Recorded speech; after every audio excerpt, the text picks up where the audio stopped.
गांधी परिवार की पारंपरिक सीट पे इस वक्त हम लोग मौजूद हैं। राहुल गांधी इस बार रायबरेली से उम्मीदवार बनाए गए हैं और राहुल गांधी जीत के लक्ष्य को कैसे पाएंगे ये भी हम लोगों से जानने की कोशिश करेंगे। इससे पहले राहुल गांधी अमेठी से चुनाव लड़े थे, लेकिन स्मृति ईरानी के सामने उनको हार का सामना करना पड़ा था।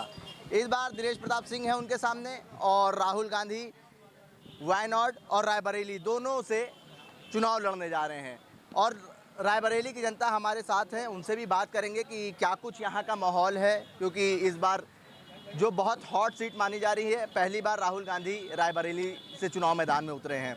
क्या नाम है सर? भैया जयप्रकाश वर्मा है। जयप्रकाश जी, राहुल गांधी इस बार रायबरेली से चुनाव लड़ रहे हैं। पहली बार ऐसा हुआ है कि गांधी परिवार से राहुल गांधी आए, उससे पहले सोनिया गांधी रही हैं, तो कैसे देखते हैं इस बार राहुल गांधी की लड़ाई? बहुत अच्छी चीज़ है, राहुल गांधी जी यहाँ हैं, उनकी पैतृक सीट रही है ये।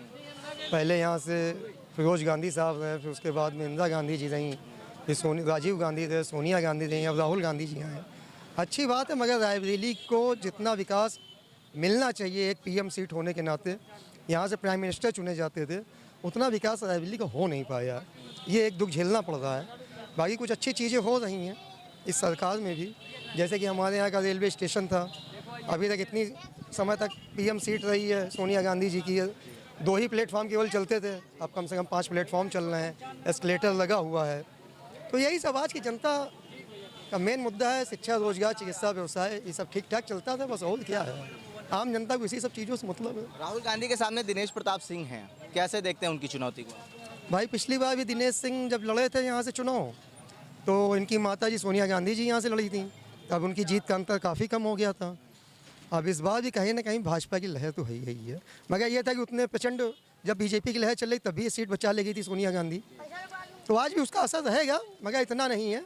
अब भाजपा की तरफ आकर्षित हो। कौन जीत रहा है आपकी नज़र में यहाँ से? हमारी नज़र बीजेपी की निकलनी चाहिए भाई। बीजेपी जीतेगी, बड़ा दावा कर रहा हूँ। नहीं, बड़ा दावा छोटा दावा क्या, ये तो हिंदुस्तान की वो सरजमी, रायबरेली वो सरजमी है जिसने इंदिरा गांधी को यहाँ से हरा के भेजा था। राहुल गांधी कोई बात ही नहीं है। और भी लोग हैं, उनसे भी बात कर लेते हैं। सर क्या नाम है? अनुज वाजपेयी। अनूप जी, इन्होंने कह दिया है कि इस बार भारतीय जनता पार्टी का परचम रायबरेली से लहराने वाला है। बिल्कुल सही कह रहे हैं, और रायबरेली अब की बार बीजेपी काफ़ी अच्छे मतों से जीतेगी भी। राहुल गांधी हार जाएंगे? नहीं, राहुल गांधी का उतना कोई व्यक्तित्व नहीं यहाँ पे। राहुल गांधी अमेठी की सीट थी, बाकी उनकी माताजी की सीट सोनिया गांधी थी। सोनिया गांधी 5 साल में यहाँ पे कितनी बार आई, यहाँ की जनता भी जानती है। और पिछली बार जो इलेक्शन हुआ था उसमें दिनेश सिंह ने अच्छा खासा उनको डेफिसिट दिया भी था।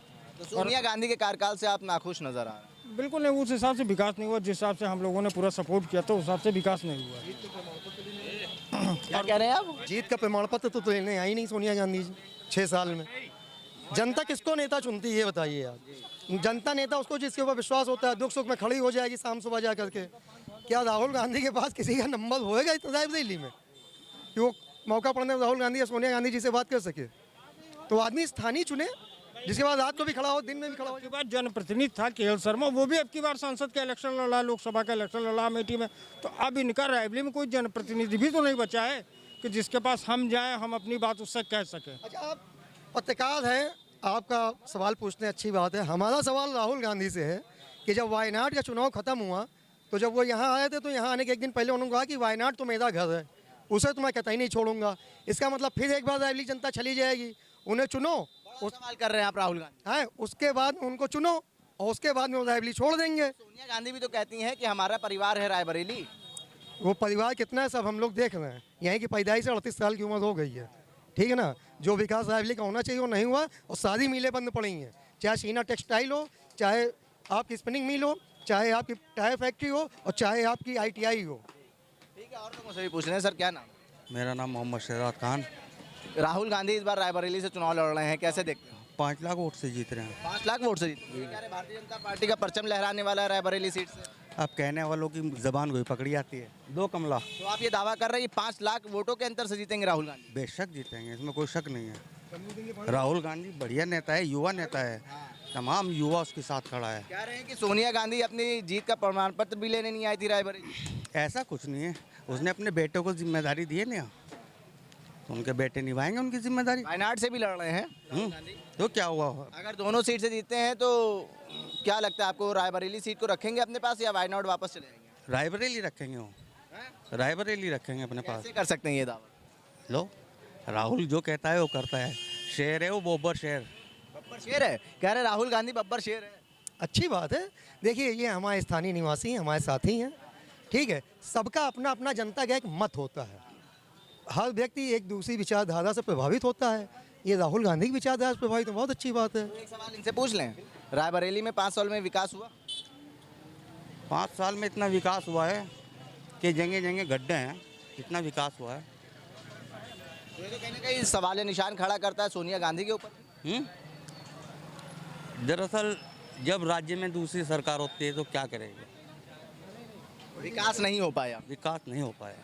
कह रहे हैं रायबरेली में विकास ना हो पाने की सबसे बड़ी वजह है कि राज्य में दूसरी सरकार है और केंद्र में दूसरी सरकार। भाई साहब स्टेट में कब से सरकार है भाजपा की, ये दूसरा ही कार्यकाल तो है।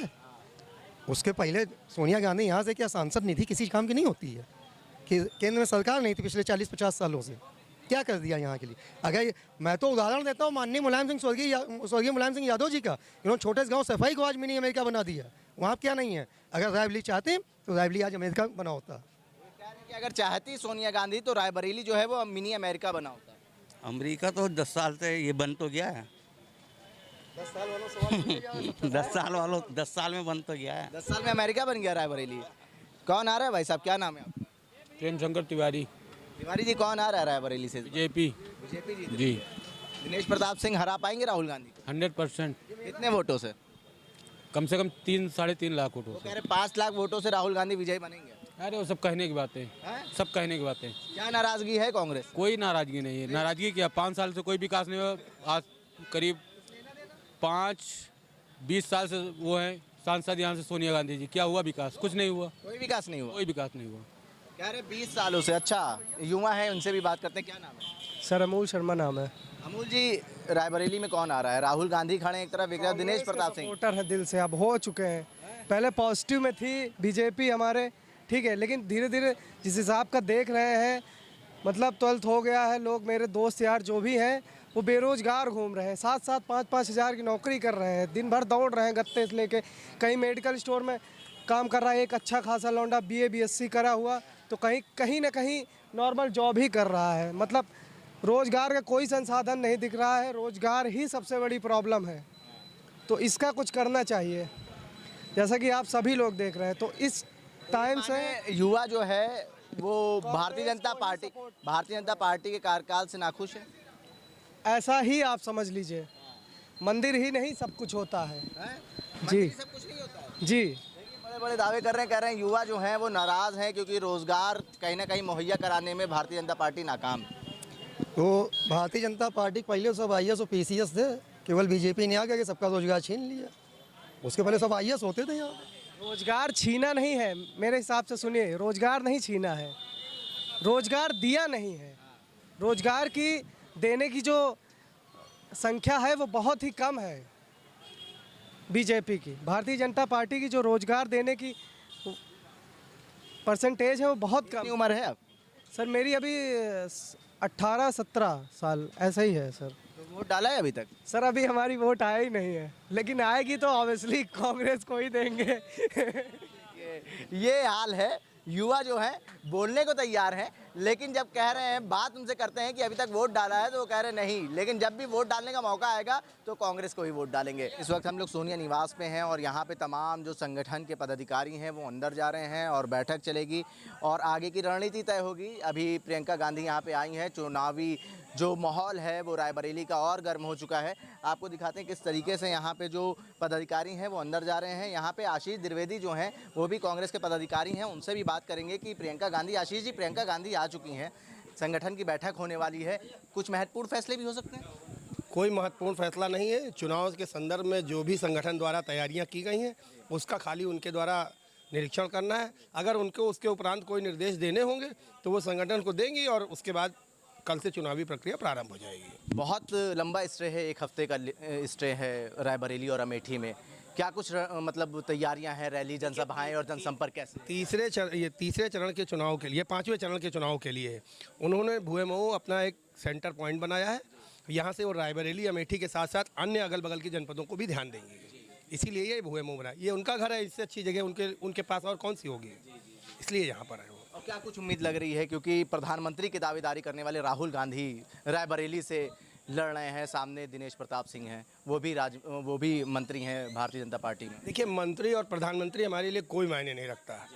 रायबरेली से आप खड़े हो, रायबरेली में कांग्रेसी महत्वपूर्ण होता है, कांग्रेस पदाधिकारी महत्वपूर्ण होता है। हमारे नेता राहुल गांधी लड़ रहे हैं और हम लगभग 5 लाख से ऊपर की लीड लेकर उनको जिताने वाले हैं। भारतीय जनता पार्टी दूसरी ओर हमलावर है कि अमेठी छोड़ के राहुल गांधी रायबरेली भाग गए हैं। स्मृति ईरानी का डर था क्या? देखिए, डर नहीं था। हमारे नेता ने एक संदेश दिया देश को कि डरो मत, लेकिन साथ साथ एक बात और कही जो लोगों ने समझी नहीं। उन्होंने कहा डरो मत, विरोधियों को चौंकाओ। अमेठी से रायबरेली और रायबरेली से किशोरी लाल शर्मा को उतार के उन्होंने विपक्षियों को चौंकाया है, जिससे भारतीय जनता पार्टी पूरी तरह हतप्रत है। उनके सामने उनकी तैयारियां इतिहास की थी और पर्चा मिल गया उनको गणित का, इसलिए उनको समझ में नहीं आ रहा अब इसको हम हल कैसे करें। तो आप गणित का पर्चा जो मिला है उस पे आप लोग की क्या तैयारी है? क्या वहाँ पे स्थिति होने वाली है कांग्रेस की? हमने तो पर्चा बनाया है, हमारी क्या तैयारी होगी? हमें तो पूरी तैयारी है, हमको प्रश्न भी पता है, उत्तर भी पता है ना। हमें अगर प्रश्न उत्तर पता नहीं होते तो हम वहाँ पर के.एल. शर्मा जी को प्रत्याशी थोड़ी बना रहे होते। हमें हर स्थितियों से वाकिफ़ है। के.एल. शर्मा जी वहाँ से 40 सालों से जुड़े हुए हैं। बूथ से लेकर एक एक न्याय पंचायत, ग्राम पंचायत, वार्ड, हर जगह पर पक्ष ही नहीं विपक्षियों के नेताओं और कार्यकर्ताओं से परिचित हैं। उनके लिए समीकरणों को अपने पक्ष में लाना बहुत ही आसान है, जिसको वो करने में लगे हुए हैं। क्या मार्जिन क्या होगा रायबरेली और अमेठी का?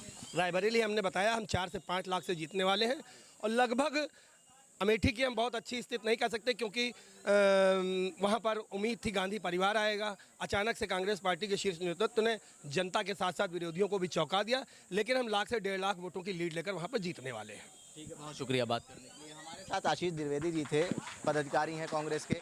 उन्होंने साफ तौर पे ये कह दिया है कि राहुल गांधी कहते थे कि डरो मत, लेकिन दूसरी ओर बात ये भी कही कि कांग्रेस ने इस फैसले से विरोधियों को चौंका भी दिया है। देखिए, यहाँ पे जमावड़ा लगा है, यहाँ पे मीडियाकर्मी भी हैं, वो यहाँ के लोगों से बात कर रहे हैं और हालात को जानने की कोशिश कर रहे हैं कि किस तरीके के क्या कुछ बदलाव हो रहा है, क्योंकि राहुल गांधी को इस बार रायबरेली से उम्मीदवार बनाया गया है और रायबरेली की जनता जो है वो क्या चाहती है। तमाम नौजवान हैं, उनसे भी बात करेंगे क्या कुछ स्थिति है रायबरेली की। देखिए, स्थिति आपको साफ दिख रही होगी। मैं एक आम अभ्यर्थी हूँ। अभ्यर्थियों को जो दर्द होता है उसी को लेके हर जगह अभ्यर्थी भटक रहा है। कोई नौकरी नहीं है, पेपर हो रहा है, लीक हो जा रहा है, कोई भर्ती नहीं आ रही। बच्चे कोचिंग कर करके परेशान हो गए, लेकिन उनको नौकरी नहीं मिल रही है, कोई भर्ती नहीं है। होती भी है, अगर आती भी है तो लीक हो जाता है, 6-6 महीने, साल भर फिर उसको टाल दिया जाता है।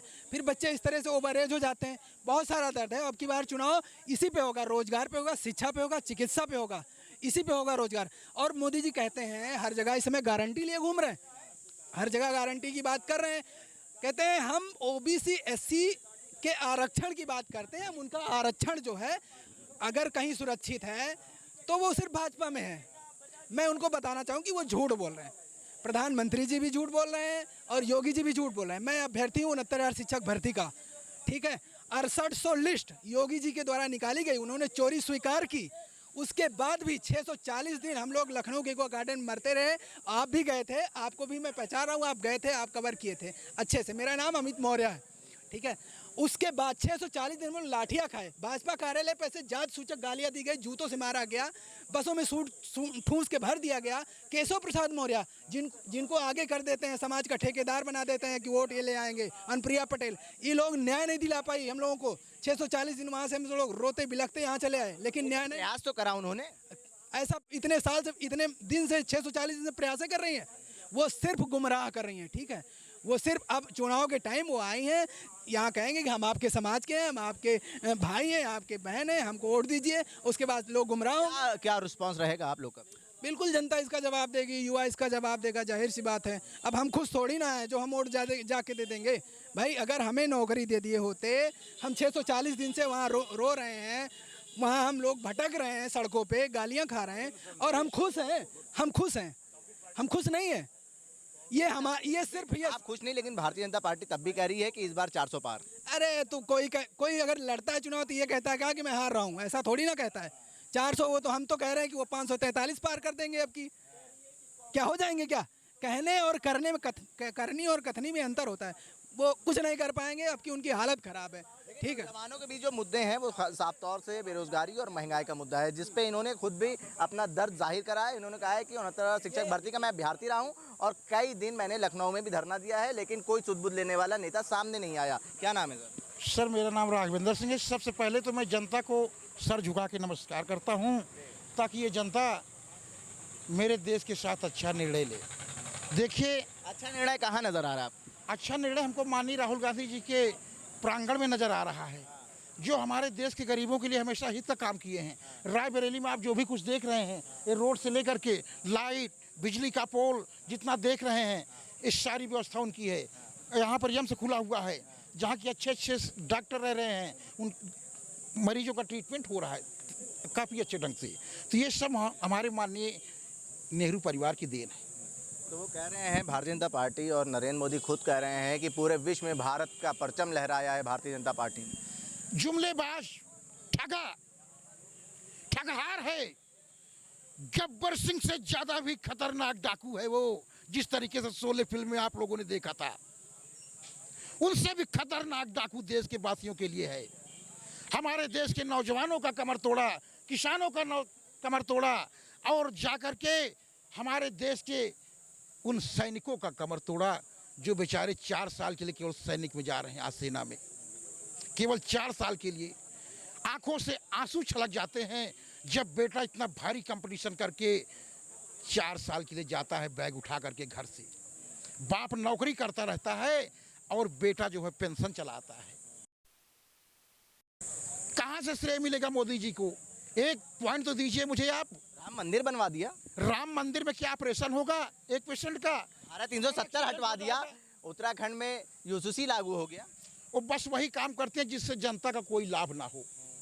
हमारे देश के किसान परेशान। बताइए, 25-25 हज़ार रुपये हमारे देश किसान समरसेबल का बिल दे रहे हैं। 25-25 हज़ार रुपये। और यूरिया डाई पोटास का रेट देखिए कहाँ चला गया है। बोरी का वजन 5 केजी कम कर दिए हैं और रेट बढ़ाकर 2 गुना 3 गुना कर दिए हैं। सोने चांदी का रेट। तो क्या इसका जवाब देने के लिए तैयार हैं आप लोग? इसका जवाब देने के लिए क्या आप लोग तैयार हैं? बिल्कुल बिल्कुल, हम ही नहीं पूरे देश की जनता जवाब देने के लिए तैयार है। पूरे देश की जनता जवाब देने के लिए तैयार है जी।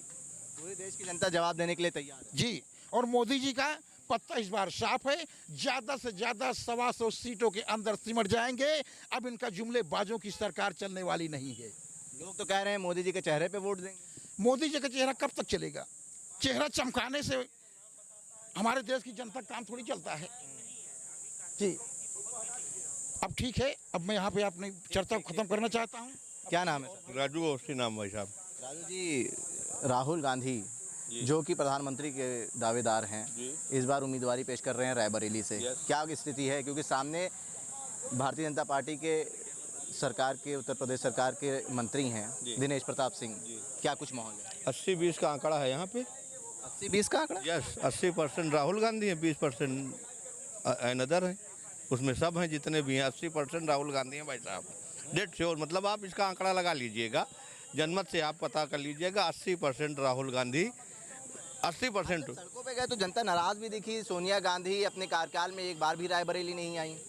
एम्स आप जानते हैं, एम्स जैसी संस्था मामूली चीज़ नहीं है।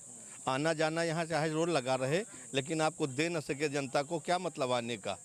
एम्स में जब आप सुबह जाइए, जब देखते हैं कहीं मिर्ज़ापुर का है, कहीं सोनभद्र का है, कहीं बलिया का है, कहीं किसी ज़िले का आता है हमारे ज़िले में वो इलाज कराने के लिए, तो वो अगर संस्था दी है तो सोनिया गांधी जी ने दिया है। रेल कोच, अभी एक कोई कह रहा था कि वहाँ पहले डिब्बा पेंट किए जाते थे। अरे ज़रा उनको हमने कहा आइए आपको एक बार घुमा के दिखाते हैं, वहाँ के डिब्बे बन के और रेल की पटरियों पर दौड़ते, जिसमें लिखा है लालगंज कोच कारखाना भाई साहब। और आप बता दीजिए, आइए भाई साहब, और आपको बता दें, आपने अभी आप जैसे कहा मंदिर बनवा दिया, क्या क्या बनवा दिया। अरे भाई साहब, इसरो हमने बनवाया जिसमें अग्नि परीक्षण इन्होंने किया भाई साहब। आधार कार्ड हमने दिया जिस पे आज सब गर्व से करते हैं। राशन कार्ड हमने दिया। जरा हमारे विषय में भी तो लोगों से कहो। केवल मंदिर बनवा दिया, चिल्लाना शुरू कर दिया, चिल्लाना आप लोगों ने शुरू कर दिया। कांग्रेस ने कुछ नहीं किया क्या आप लोगों के हिसाब से? 8 साल पहले कहीं कुछ था ही नहीं। भारतवर्ष नहीं था, हिंदू नहीं था, सिर्फ 8 वर्ष में ही हो गया है। इससे पहले कोई भगवान राम को नहीं जानता था, अयोध्या नहीं थी। केवल एक आप मंदिर बनवा दिया और आपने डंका पीटना शुरू कर दिया। कांग्रेस ने कभी जनता के हित के काम करने के बाद डंका नहीं पीटा। आज जो मनरेगा में हमारे गांव की औरतें काम कर रही हैं, ये किसने दिया? पार्टी तो कह रही है जो काम 70 साल में नहीं कर पाई कांग्रेस वो हमने 10 सालों में। झूठ बोलते हैं, हाँ? जुमलेबाज हैं। 15 लाख आए आपके पास क्या, यार 1 लाख हमको भी दे दो। आए आपके खाते में? सबसे पहले कहा था इन्होंने 15 लाख खाते में आएंगे, आए आपके पास? हमारे पास तो भाई नहीं है, जिसके पास आए हो कोई बता देंगे। राशन मिल रहा है ना भाई साहब, फ्री राशन कहाँ से दे रहे हैं? चूतिया प्रधानमंत्री आवास योजना के तहत आपको लाभ मिल रहा है। भाई साहब 5 कुंटल चरवाए ले रहे हैं और 5 किलो दे रहे हैं। अब आप कह रहे हैं राशन दे रहे हैं। जरा उन गरीब किसानों से पूछो जो जब अपने घर में अनाज वो खेत में दिन में थे, रात में सो जाते थे। आज जो बेचारे टार्च लिए इधर उधर देख रहे हैं, ए भैया तो मैं मरा तो नहीं ना, ए कहीं भैया देखो जाओ कहीं 3-4 ठे बैल चल रहे हैं और 4 किलो 5 किलो आप राशन देखिए, आप डंका पीट रहे हो कि राशन दे रहे हैं। उज्ज्वला योजना के तहत गैस सिलेंडर मिल रहे हैं ना। क्या बात करते हैं भाई साहब, क्या बात कर रहे हैं आप भी। पेट्रोलियम संस्थान किसने बनवाया आप बताओ? न्यू किसने डाली? कांग्रेस ने डाली। अब आपने केवल पेंट करा करके बता रहे हैं सब भगवाधारी हो गए। ठीक है, आने दो 4 जून को, न भगवाधारी मिलेंगे न खप्परधारी मिलेंगे, केवल कांग्रेसधारी मिलेंगे और कोई नहीं मिलेगा। और आप ये कह रहे हैं कि हिंदुत्व का मुद्दा इस बार चुनाव पे कोई असर नहीं डालेगा। हिंदुत्व पहले भी था, अभी भी है, पहले भी रहेगा। मोदी जी नहीं रहेंगे तो हिंदुत्व मर जाएगा। मोदी जी ही केवल उसके जिम्मेदार हैं, इससे पहले हिंदुत्व तो नहीं था। भारतीय जनता पार्टी नहीं रहेगी तो हिंदुत्व खतरे में रहेगा। कौन कहता है? मोदी जी कहते हैं। अरे उनके कहने से हो जाएगा क्या? मोदी जी के कहने से वो हिंदुत्व चला जाएगा? इससे दादा देश के लिए एक चिड़िया मरी उनकी पार्टी। हाँ। अंग्रेजों को घर में लेटाने वाले। क्या बात है? हाँ, ये बता रहे हैं हम नहीं रहेंगे तो हिंदुस्तान नहीं हो जाएगा। हाँ, देखिए एक सवाल और है। अभी प्रधानमंत्री नरेंद्र मोदी ने भाषण में अपने कहा था कि कांग्रेस मर रही है तो वहाँ पाकिस्तान तड़प रहा है। झूठ बोलते हैं वो। ये इसी तरह ये हिंदू मुस्लिम करके भाई साहब ये दिमागी पंगु बनाते हैं। केवल धर्मवाद राष्ट्रवाद का केवल पंगुता टीवी पे दिखाया जाता है। केवल ये लोगों को लगे कि मोदी नहीं रहेंगे तो हिंदू नहीं रहेगा, मोदी नहीं रहेगा तो हिंदुस्तान नहीं रहेगा। मैं कहना चाहता हूँ 1947 से लेकर के आज तक हिंदुस्तान आजाद था, आजाद है और आजाद रहेगा। इसमें लोग क्या कह रहे हैं? भारतीय जनता पार्टी के सपोर्टर कह रहे हैं कि 2014 में देश 8 साल पहले भारतवर्ष नहीं था। 8 वर्ष पहले सनातन नहीं था। 8 साल पहले 10 साल पहले हिंदू नहीं था। आप लोग क्या देखते हैं? आप लोग राम मंदिर नहीं था। अरे राम मंदिर नहीं था तो क्या करें? इसरो हमने बनवाए, बताया तो आपसे हमने क्या क्या नहीं किया। कोर्ट के आदेश से बना, उनके आदेश से नहीं बना। 70 साल के कार्यकाल में नहीं बन पाया, लेकिन इनके 10 साल के कार्यकाल में ताला खुलवाया है। जय हो। हाँ, उसका तुम बता रहे हो। ये इन्होंने, इनका कोई शेष में नहीं है। ये तो कोर्ट में मामला था, जब फैसला हुआ तो उसका निर्माण करो। वो गुमराह न करें, जनता सब समझ रही। जा पार्टी गुमराह कर रही। अरे अब की 400 पार कहा थी, तड़ी पार है। राहुल गांधी जिंदाबाद। रायबरेली से ये ताल ठोक दी गई है कि इस बार इंडिया गठबंधन जीतने वाला है। प्रियंका गांधी आ गई हैं तो रायबरेली की सरगर्मियां जो हैं वो और तेज हो गई हैं। अब जो है राहुल गांधी जो कि प्रधानमंत्री की दावेदारी पेश कर रहे हैं वो अपनी उम्मीदवारी रायबरेली से पेश कर रहे हैं। इस बार इनका कहना है कि जो आंकड़ा होगा वो 6 लाख से ज्यादा का होगा। जनसंदेश टाइम्स के लिए कैमरा पर्सन जिशान खान के साथ आकिब मिराज खान, रायबरेली।